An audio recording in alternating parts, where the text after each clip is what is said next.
അംഗനവാടി മുതലുള്ള കുട്ടികൾ സ്കൂളിന്റെ ഭാഗമായി മാറുകയാണ്. ഇനി മുതൽ ബാച്ചിലേഴ്സ് ഡിഗ്രി 4 വർഷത്തേക്കാണ്. ഓൾറെഡി നിലവിലിരിക്കുന്ന 10+2 10ാം ക്ലാസ് പിന്നെ +1+2 ആ ഒരു സ്ട്രക്ചർ കംപ്ലീറ്റ് ആയിട്ട് മാറി ഗ്രേഡ് 6 to 8 മിഡിൽ സ്റ്റേജിൽ ഇനി മുതൽ കുട്ടികൾക്ക് മറ്റ് സബ്ജക്റ്റുകളോടൊപ്പം കോഡിംഗ് കൂടി പഠിക്കാനുണ്ട്. 2040 IITs മൾട്ടി ഡിസിപ്ലിനറി ആയി മാറുകയാണ്. എഡ്യൂക്കേഷൻ പോളിസി 2020 വലിയ മാറ്റങ്ങളുമായിട്ട് വന്നിരിക്കുകയാണ്. ഇത് ദേശീയ തലത്തിൽ 2021 മുതൽ ഇംപ്ലിമെന്റ് ആവുകയാണ്. അതുകൊണ്ട് തന്നെ നമ്മൾ ഇതിന്റെ കീ ഹൈലൈറ്റ്സ് എന്തൊക്കെയാണെന്ന് കൃത്യമായിട്ട് അറിഞ്ഞിരിക്കേണ്ടത് വളരെ അത്യാവശ്യമാണ്. അപ്പോൾ നമുക്ക് ഇന്നത്തെ വീഡിയോയിലേക്ക് കിടക്കാം.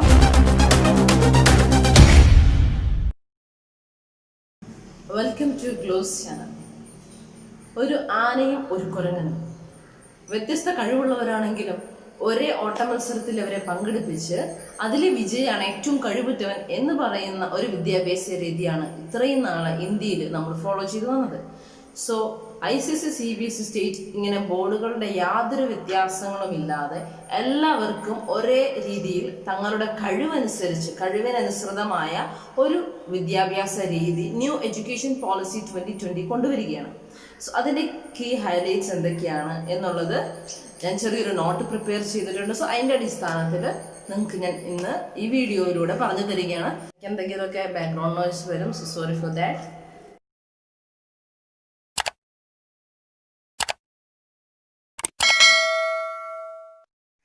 സോ ഇതിലെ കീ ഹൈലൈറ്റ്സ് എന്തൊക്കെയാണെന്ന് നോക്കാം. ഏറ്റവും ആദ്യം തന്നെ ഇതിന്റെ സ്ട്രക്ചർ നമുക്ക് നോക്കാം.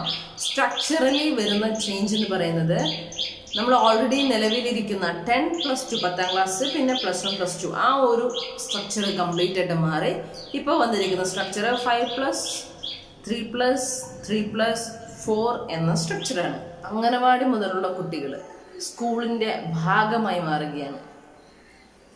അംഗനവാടി മുതൽ, അതായത് ഏജ് 3 to 8 3 വയസ്സ് മുതൽ 8 വയസ്സ് വരെയുള്ള കുട്ടികൾ, 3, 4, 5, 6 വയസ്സിലുള്ള കുട്ടികൾ അംഗനവാടി അല്ല ഒരു പ്രീ സ്കൂൾ എന്ന് നമ്മൾ വിളിക്കുന്ന ആ ഒരു കാലഘട്ടത്തിലൂടെ കടന്നു പോയിട്ട് grade 1 grade 2 first standard second standard 7-8 വയസ്സിലുള്ള കുട്ടികൾ ഫസ്റ്റ് സ്റ്റാൻഡേർഡ് സെക്കൻഡ് സ്റ്റാൻഡേർഡ് അങ്ങനെ ആ ഒരു ഏജിലേക്ക് വരുന്നു. ഓക്കെ, സോ അതാണ് നമ്മുടെ ഫൗണ്ടേഷണൽ സ്റ്റേജ് എന്ന് പറയുന്നത്, പ്രിപ്പറേറ്ററി സ്റ്റേജ്. അപ്പം ഏറ്റവും സ്റ്റാർട്ടിങ്ങിലുള്ള ആ ഒരു 3+2 5 എന്നുള്ള ഇയറാണ് ഈ ഒരു ഫൗണ്ടേഷണൽ സ്റ്റേജിൽ. 5 years ആണ് ഈ ഫൗണ്ടേഷണൽ സ്റ്റേജ് എന്ന് പറയുന്നത്. സോ അടുത്തെന്ന് പറയുന്നത് പ്രിപ്പറേറ്ററി സ്റ്റേജ് ആണ്, ഗ്രേഡ് 3 to 5. ഇതൊരു ഇന്ററാക്റ്റീവ് ക്ലാസ് റൂം മോഡൽ, അത് ഏജ് 8 തൊട്ട് 11 വരെയുള്ള പ്രായത്തിലുള്ള കുട്ടികൾ ഈ ഒരു കാറ്റഗറിയിൽ പെടും. 3ാം ക്ലാസ് മുതൽ 5ാം ക്ലാസ് വരെ. ഇതിനുശേഷം ഗ്രേഡ് 6 to 8 6ാം ക്ലാസ് മുതൽ 8ാം ക്ലാസ് വരെയുള്ള കുട്ടികൾ, ഗ്രേഡ് 6, ഗ്രേഡ് 7, ഗ്രേഡ് 8 ഈ ഒരു ഏജ് 11 to 14 വരുന്ന കുട്ടികൾ ഈ ഒരു കാറ്റഗറിയിൽ പെടും. മിഡിൽ സ്റ്റേജ്, ഇവിടെയാണ് എക്സ്പെരിമെന്റൽ ലേണിംഗ്, അതായത് കുട്ടികളെ സബ്ജക്ട്സ് ഇൻട്രൊഡ്യൂസ് ചെയ്യുന്ന ഈ ഒരു കാലഘട്ടത്തിലാണ് മാത്തമാറ്റിക്സ്, സയൻസ് ഇതുപോലുള്ള സബ്ജക്റ്റുകൾ ഇൻട്രൊഡ്യൂസ് ചെയ്യുന്നു. ഹ്യൂമാനിറ്റിക്സ്, സോഷ്യൽ സയൻസ്, ആർട്സ് ഇതൊക്കെ ഇൻട്രൊഡ്യൂസ് ചെയ്യുന്ന സമയം. ഇതിനുശേഷം ഗ്രേഡ് 9 മുതൽ 12 വരെയുള്ള സമയം, അതാണ് വളരെ വലിയൊരു ചേഞ്ചിലൂടെ കടന്നു പോകുന്ന കാലഘട്ടം. ഏജ് 14 to 18 കാറ്റഗറിയിൽ വരുന്ന കുട്ടികൾ ഇവിടെ വരുന്നു. സെക്കൻഡറി സ്റ്റേജ് എന്ന് പറയുന്ന ഈ സ്റ്റേജിൽ സ്റ്റുഡൻസിന് അവരുടെ ചോയ്സ് ഓഫ് സബ്ജക്ട് എടുക്കാം. അതായത് ഇത്രയും നാള് നമുക്കറിയാം കൊമേഴ്സ് എടുത്ത ഒരു കുട്ടിക്ക് ആ വ്യക്തിക്ക് കൊമേഴ്സിലെ ഒരു പർട്ടിക്കുലർ സബ്ജക്ട്സ്, ഒരു ലിസ്റ്റ് ഓഫ് സബ്ജക്ട്സ് ഉണ്ട്, അത് മാത്രമേ പഠിക്കാൻ പറ്റുള്ളൂ. ബട്ട് ഇനി അങ്ങനല്ല, കൊമേഴ്സ് പഠിക്കുന്ന ഒരു കുട്ടിക്ക് ആർട്സിന്റെ ഒരു വിഷയത്തിൽ താല്പര്യമുണ്ടെങ്കിൽ അത് പഠിക്കാം, ഒപ്പം ആ കുട്ടിക്ക് കെമിസ്ട്രി താല്പര്യമുണ്ടെങ്കിൽ കെമിസ്ട്രി എടുത്ത് പഠിക്കാം. So there is A choice of subject. ഈ ഒരു കാലഘട്ടത്തിൽ ഈ ഒരു ചോയ്സ് ഓഫ് സബ്ജക്ട് കൂടി കുട്ടിക്ക് പഠിക്കാനായിട്ട് സാധിക്കും. സോ ഇതാണ് സ്ട്രക്ചറൽ ചേഞ്ച് എന്ന് പറയുന്നത്. അത് നിങ്ങൾക്ക് വ്യക്തമായി വിചാരിക്കുന്നു. പിന്നെ നമ്മുടെ അംഗനവാടികളിൽ എന്തൊക്കെ മാറ്റങ്ങളാണ് വന്നേന്ന് നോക്കാം.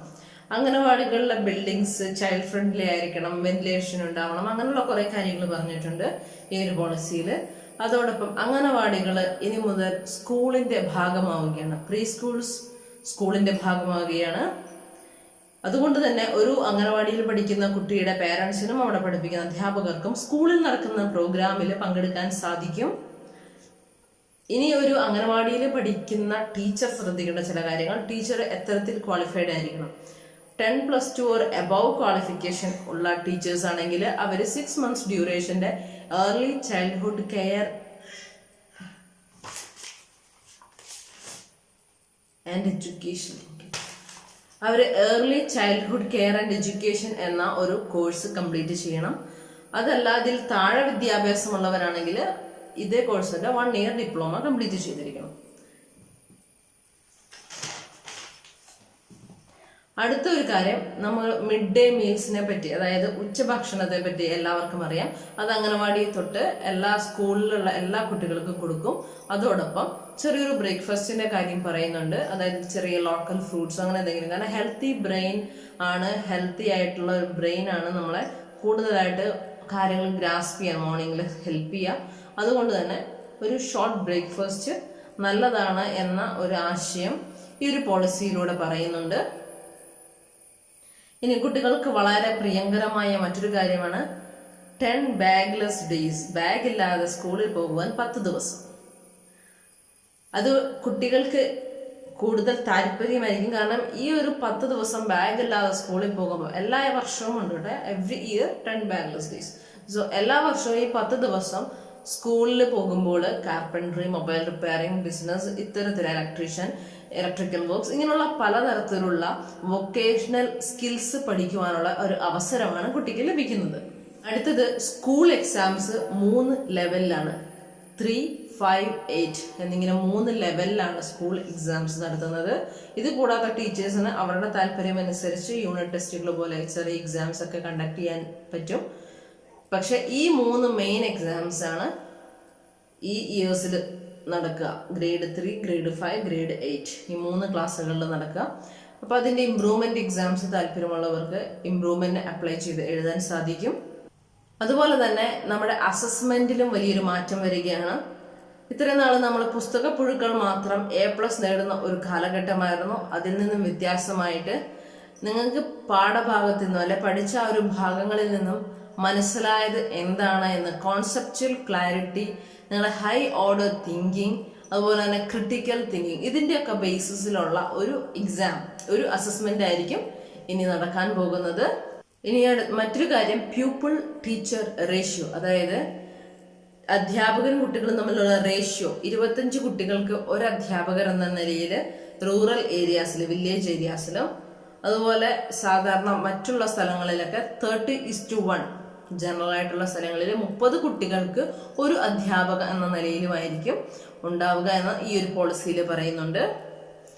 അടുത്തത് ലൈബ്രറി, സ്കൂൾ ലൈബ്രറി ഉണ്ടാവും, ഡിജിറ്റൽ ലൈബ്രറി ഉണ്ടാവും, അപ്പോൾ പബ്ലിക് ലൈബ്രറി ഉണ്ടാവും. അതോടൊപ്പം സ്കൂൾ ലൈബ്രറി ഇനി മുതൽ നോൺ സ്കൂളിംഗ് അവേഴ്സിൽ പബ്ലിക്കിന് ഓപ്പൺ ചെയ്ത് കൊടുക്കുന്നു. വെൽ ട്രെയിൻഡ് ആയിട്ടുള്ള കൗൺസിലേഴ്സ്, സോഷ്യൽ വർക്കേഴ്സ് ഇവരൊക്കെ ഇനി മുതൽ സ്കൂളുകളിൽ അപ്പോയിന്റ് ചെയ്യപ്പെടും. കാരണം കുട്ടികളുടെ ന്യൂട്രീഷനും മെന്റൽ ഹെൽത്തും ഒക്കെ അസസ് ചെയ്യുന്നത് ഇവർ വഴിയായിരിക്കും. ഓരോ കുട്ടിക്കും റെഗുലർ ഹെൽത്ത് ചെക്കപ്പും അതുപോലെ തന്നെ ചെറുപ്പം തൊട്ടുള്ള അവരുടെ ഇമ്മ്യൂണൈസേഷനും സ്കൂൾ വഴി തന്നെ നടക്കും. അതുകൊണ്ട് ഓരോ കുട്ടിക്കും ഒരു ഹെൽത്ത് കാർഡ് ഉണ്ടാവും. അതുകൊണ്ട് 100% ഇമ്മ്യൂണൈസേഷൻ സ്കൂളുകൾ വഴിയായിരിക്കും എന്ന് ഈ ഒരു പോളിസിയിൽ പറയുന്നു. സ്കൂളുകളിൽ ഡ്രോപ്പ് ഔട്ട്സിന്റെ എണ്ണം ഇനി മുതൽ കുറയും. കാരണം കുട്ടികളെ തിരികെ കൊണ്ടുവരുവാനായിട്ട്, പ്രത്യേകിച്ച് റൂറൽ ഏരിയസിലൊക്കെയുള്ള കുട്ടികളെ സ്കൂളിലേക്ക് കൊണ്ടുവരുവാനായി, പഠിക്കാൻ അവസരം ഒരുക്കുവാനായിട്ട് സോഷ്യൽ വർക്കേഴ്സിനെ ഈ ഒരു പോളിസി പ്രകാരം എൻഗേജ് ചെയ്യിപ്പിക്കുകയാണ്. കമ്മ്യൂണിറ്റീസിന്റെ ഇടയിലൊക്കെ ട്രാവൽ ചെയ്ത് അവിടെയുള്ള ആ ഒരു സമൂഹത്തിലുള്ള കുട്ടികളെ പറ്റി മനസ്സിലാക്കുവാനും അവരെ സ്കൂളുകളിലേക്ക് കൊണ്ടുവരാൻ ആവശ്യമായ ഹോസ്റ്റൽ ഫെസിലിറ്റി മുതലായ സൗകര്യങ്ങൾ ഒരുക്കി കൊടുക്കുവാനും ഒക്കെ ഈ ഒരു പോളിസിയിൽ പറയുന്നുണ്ട്. നമ്മൾ നേരത്തെ പറഞ്ഞിരുന്നു സെക്കൻഡറി സ്റ്റേജിൽ ചോയ്സ് ഓഫ് സബ്ജക്ട്സ് ഉണ്ട് എന്ന്. അവിടെ ഇന്ത്യനെ പറ്റി പഠിക്കുവാനായിട്ടുള്ള കൂടുതൽ അവസരങ്ങളുണ്ട്. ആ ഒരു കാര്യത്തിൽ സ്പെഷ്യലൈസ് ചെയ്യാൻ താല്പര്യമുള്ളവർക്ക് ആ ഒരു ലെവലിലുള്ള ഇന്ത്യയുടെ കൾച്ചറൽ ലെവലിൽ മനസ്സിലാക്കാൻ സാധിക്കുന്ന വിഷയങ്ങൾ, അതുപോലെ തന്നെ ആർട്സ് റിലേറ്റഡ് ആയിട്ട്, സ്പോർട്സ് റിലേറ്റഡ് ആയിട്ടുള്ളൊരു സബ്ജക്ട്സ്, ഇങ്ങനെയുള്ളതൊക്കെ സെലക്ട് ചെയ്യാം. മ്യൂസിക് താല്പര്യമുള്ളവർക്ക് അത് സെലക്ട് ചെയ്യാം. സോ അതിനൊക്കെയുള്ളൊരു ഓപ്ഷൻ ഈ ഒരു സമയത്ത് ഉണ്ടാവും. ഇനി മുതൽ സ്കൂളുകളിൽ മദർ ടങ് ഉപയോഗിക്കാം എന്നൊരു കാര്യം കൂടി ഈ ഒരു പോളിസിയിൽ ഇൻക്ലൂഡ് ചെയ്തിട്ടുണ്ട്. ഗ്രേഡ് 5 വരെ എങ്കിലും ഉപയോഗിക്കണമെന്ന് പറയുന്നു. ഗ്രേഡ് 8 ശേഷവും വേണമെങ്കിൽ ഉപയോഗിക്കാം. അത് ഓരോ സ്കൂളിന്റെ ഇഷ്ടപ്രകാരമാണ്. But still then mother tongue use ചെയ്യാനുള്ള ഒരു പെർമിഷൻ എല്ലാ സ്കൂളുകൾക്കും ഈ ഒരു പർട്ടിക്കുലർ പോളിസിയിൽ പറയുന്നുണ്ട്. ഗ്രേഡ് 6 to 8 മിഡിൽ സ്റ്റേജിൽ ഇനി മുതൽ കുട്ടികൾക്ക് മറ്റ് സബ്ജക്റ്റുകളോടൊപ്പം കോഡിംഗ് കൂടി പഠിക്കാനുണ്ട്. കോഡിംഗ് എന്താണെന്ന് എല്ലാ മാതാപിതാക്കൾക്കും ചിലപ്പോൾ പെട്ടെന്ന് ക്ലിക്ക് ആവില്ല. സോ ഞാൻ അതെന്താണെന്ന് പറയാം. കോഡിംഗ് എന്ന് പറയുമ്പോൾ കമ്പ്യൂട്ടറിന്റെ കുറച്ച് പ്രോഗ്രാമിംഗ് ലാംഗ്വേജസ്, C++ പോലെയുള്ള പ്രോഗ്രാമിംഗ് ലാംഗ്വേജ്, HTML ഒക്കെ ഒരു പ്രോഗ്രാം ലാംഗ്വേജ് ആണ് നമുക്കറിയാം. സോ അത്തരത്തിലുള്ള പ്രോഗ്രാമിംഗ് ലാംഗ്വേജ്, കാരണം ഇന്നത്തെ ലോകം ആർട്ടിഫിഷ്യൽ ഇന്റലിജൻസിനെയൊക്കെ കൂടുതൽ ഇമ്പോർട്ടൻസ് കൊടുക്കുന്ന ഒരു ലോകമാണ്. സോ അതുകൊണ്ട് തന്നെ ഇന്ന് കോഡിംഗ് കുട്ടികൾക്ക് പഠിക്കുവാനുള്ള ഒരു അവസരം സ്കൂളുകളിൽ ഒരുക്കി കൊടുക്കുകയാണ്. നാഷണൽ ടെസ്റ്റിംഗ് ഏജൻസി നടത്തുന്ന കോളേജ് ലെവൽ എൻട്രൻസ് എക്സാം പാസ്സായവർക്കാണ് കോളേജ് ലെവലിലുള്ള ഉപരിപഠനങ്ങൾക്കുള്ള ഓപ്ഷൻസ് അവൈലബിൾ ആവുക. ഇനി മുതൽ ബാച്ചിലേഴ്സ് ഡിഗ്രി 4 വർഷത്തേക്കാണ്. ഇത് കേട്ടാരും ഞെട്ടണ്ട. 4 വർഷം എന്ന് പറയുമ്പോൾ ഇതിന് കുറച്ച് ഗുണങ്ങൾ കൂടിയുണ്ട്. 4 വർഷം ഇനി പഠിക്കണമല്ലോ എന്ന് വിചാരിക്കേണ്ട. ബിക്കോസ് ഇത്രയും നാൾ നമുക്കറിയാം ഡിഗ്രി 3 വർഷം എന്നുള്ളത് നമ്മൾ 2 വർഷം പഠിച്ചിട്ട് ഇറങ്ങിയാലും 2.5 വർഷം പഠിച്ചിട്ട് ഇറങ്ങിയാലും ഒന്നും നിങ്ങൾക്ക് യാതൊരു വിലയില്ല. അത്ര വർഷം പോവുകയും അല്ലെങ്കിൽ നിങ്ങൾ ഡ്രോപ്പ് ഔട്ട് ആയി എന്നാണ് പറയപ്പെടുന്നത്. ഇനി മുതൽ അങ്ങനെയല്ല. നിങ്ങൾക്ക് multiple exit option bachelor's degree പ്രോഗ്രാമിൽ അവൈലബിൾ ആണ്. അതായത് നിങ്ങൾക്ക് ഫസ്റ്റ് ഇയർ പഠിച്ചതിന് ശേഷം എന്തെങ്കിലും കാരണത്താൽ പഠനം മുടങ്ങിയാൽ ഒരു സർട്ടിഫിക്കറ്റ് കിട്ടും. സെക്കൻഡ് ഇയർ പഠിച്ചിട്ട് ഇറങ്ങുന്ന കുട്ടികൾക്കാണെന്നുണ്ടെങ്കിൽ ഡിപ്ലോമയുടെ സർട്ടിഫിക്കറ്റ് ലഭിക്കും. തേർഡ് ഇയർ പഠിച്ചിറങ്ങുന്നവർക്ക് ഡിഗ്രിയുടെ സർട്ടിഫിക്കറ്റ് ലഭിക്കും. ഫോർത്ത് ഇയർ എന്ന് പറയുന്നത് റിസർച്ച് കൂടി ഉൾപ്പെടുന്ന ഒരു കുറച്ചുകൂടി ഒരു ഇംപ്രൂവ്ഡ് ആയിട്ടുള്ള ഒരു സ്റ്റഡി പ്രോസസ്സാണ്. അപ്പൊ ഫോർത്ത് ഇയറിൽ ആ ഒരു എക്സ്ട്രാ, ഇപ്പൊ നമുക്കറിയാം CA പഠിക്കുന്നവര് CA കംപ്ലീറ്റ് ആയതിനു ശേഷം ACCA എന്ന് പറഞ്ഞൊരു ഇത് ചെയ്യും അല്ലെ.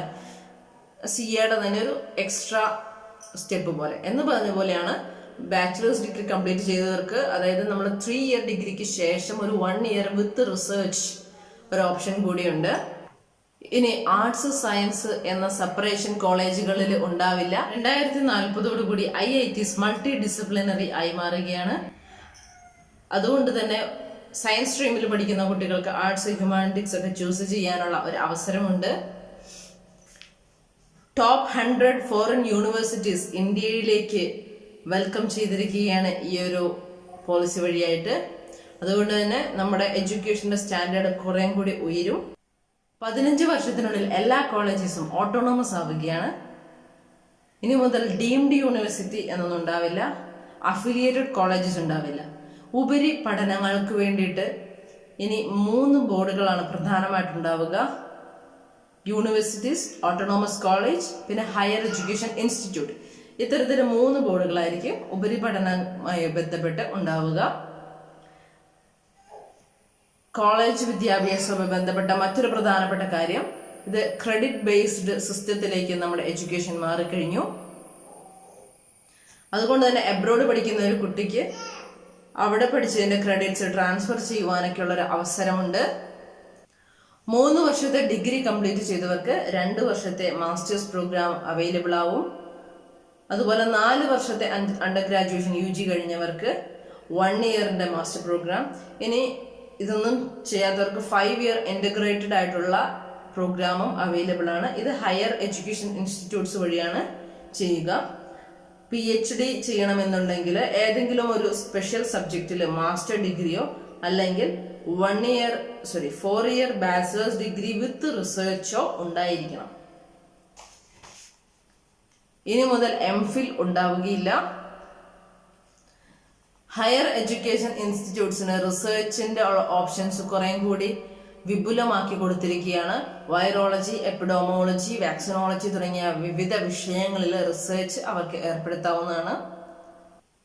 ഇനി മുതൽ ഇന്ത്യയിലെ എല്ലാ എഡ്യൂക്കേഷൻ സിസ്റ്റത്തിലും കൗൺസിലിംഗ് നിർബന്ധമാക്കുകയാണ്.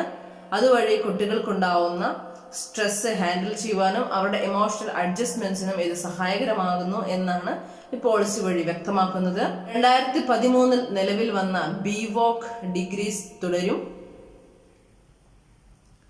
അതോടൊപ്പം ബാച്ചിലേഴ്സ് ഡിഗ്രിയിൽ ഈ വൊക്കേഷണൽ കോഴ്സസ് കൂടി ഇൻക്ലൂഡ് ചെയ്യപ്പെടുന്നതാണ്. ഇന്ത്യയുടെ GDPയുടെ 6% ഇനി മുതൽ എഡ്യൂക്കേഷന് വേണ്ടി മാറ്റിവെക്കുകയാണ്.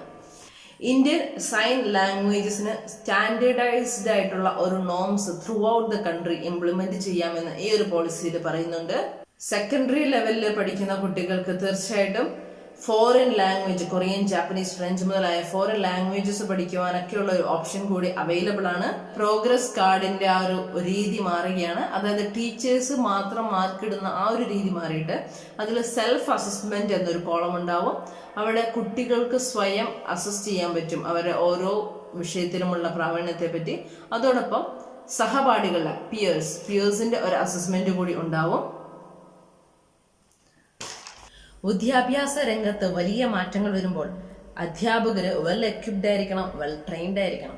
So 2030 onwards minimum educational qualification for a teacher എന്ന് പറയുന്നത് 4 വർഷത്തെ ഇന്റഗ്രേറ്റഡ് BEd പഠനമാണ്. 4 വർഷത്തെ ഇന്റഗ്രേറ്റഡ് BEd പൂർത്തിയാക്കുന്നതാണ് മിനിമം എഡ്യൂക്കേഷൻ ക്വാളിഫിക്കേഷൻ.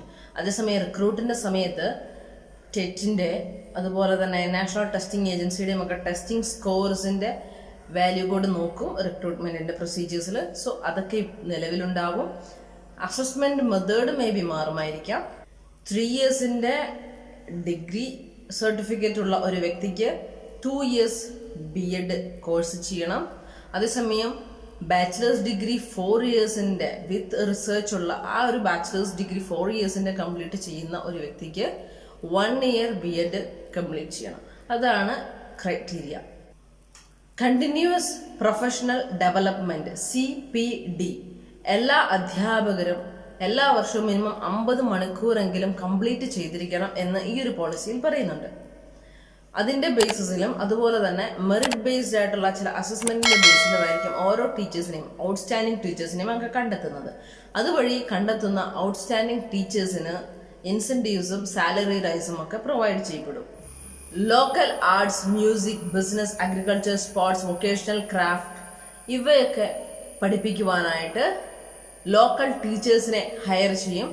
ബട്ട് അവര് short term educational courses complete ചെയ്യേണ്ടതുണ്ട്. അതുപോലെ തന്നെ ഡിസേബിൾഡ് ആയിട്ടുള്ള സ്റ്റുഡൻസിനെ പഠിപ്പിക്കുവാൻ പോസ്റ്റ് BEd സർട്ടിഫിക്കേഷൻ പ്രോഗ്രാംസ് ഉണ്ട്. അതുപോലെ തന്നെ ഈ പോസ്റ്റ് BEd സർട്ടിഫിക്കേഷൻ പ്രോഗ്രാംസ് ഓരോ സ്റ്റേജിൽ നിന്ന് മൂവ് ചെയ്യാൻ, അതായത് ഫൗണ്ടേഷൻ സ്റ്റേജിൽ പഠിപ്പിക്കുന്ന ഒരു അധ്യാപകയ്ക്ക് നെക്സ്റ്റ് സ്റ്റേജിലോട്ട് മൂവ് ചെയ്യണമെങ്കിൽ ഈ ഒരു കോഴ്സ് കംപ്ലീറ്റ് ചെയ്യണം. അതുപോലെ തന്നെ മിഡിൽ സ്റ്റേജിൽ നിന്നും സെക്കൻഡറി സ്റ്റേജിലോട്ട്, അങ്ങനെ ഓരോ സ്റ്റേജിലോട്ട് മാറുവാൻ അധ്യാപകർക്ക് ഈ ഒരു post BEd qualification programme complete ചെയ്യേണ്ടതുണ്ട്. അങ്ങനെ അധ്യാപകന രംഗത്തും വലിയ മാറ്റങ്ങളാണ് സംഭവിക്കുന്നത്. ഈ വീഡിയോ ഇഷ്ടമായെങ്കിൽ തീർച്ചയായും നിങ്ങൾ ലൈക്ക് ചെയ്യുക, ഷെയർ ചെയ്യുക. ഇതുവരെ ചാനൽ സബ്സ്ക്രൈബ് ചെയ്തിട്ടില്ല എങ്കിൽ തീർച്ചയായും ഈ ചാനൽ സബ്സ്ക്രൈബ് ചെയ്യാൻ മറക്കരുത്. വിക്ടേഴ്സ് ചാനലിൽ വരുന്ന ഹിന്ദി ക്ലാസിന്റെ 6 മുതൽ 10 വരെയുള്ള ക്ലാസ്സുകളുടെ ഹിന്ദിയുടെ മലയാളം എക്സ്പ്ലനേഷനും നോട്ട്സും ഈ ചാനലിൽ നിങ്ങൾക്ക് ലഭിക്കും. മറ്റ് ഇൻഫോർമേറ്റീവ് വീഡിയോസും ഉണ്ട്. സോ ഈ ചാനൽ ഇതുവരെ സബ്സ്ക്രൈബ് ചെയ്യാൻ മറക്കരുത്. Thanks for watching.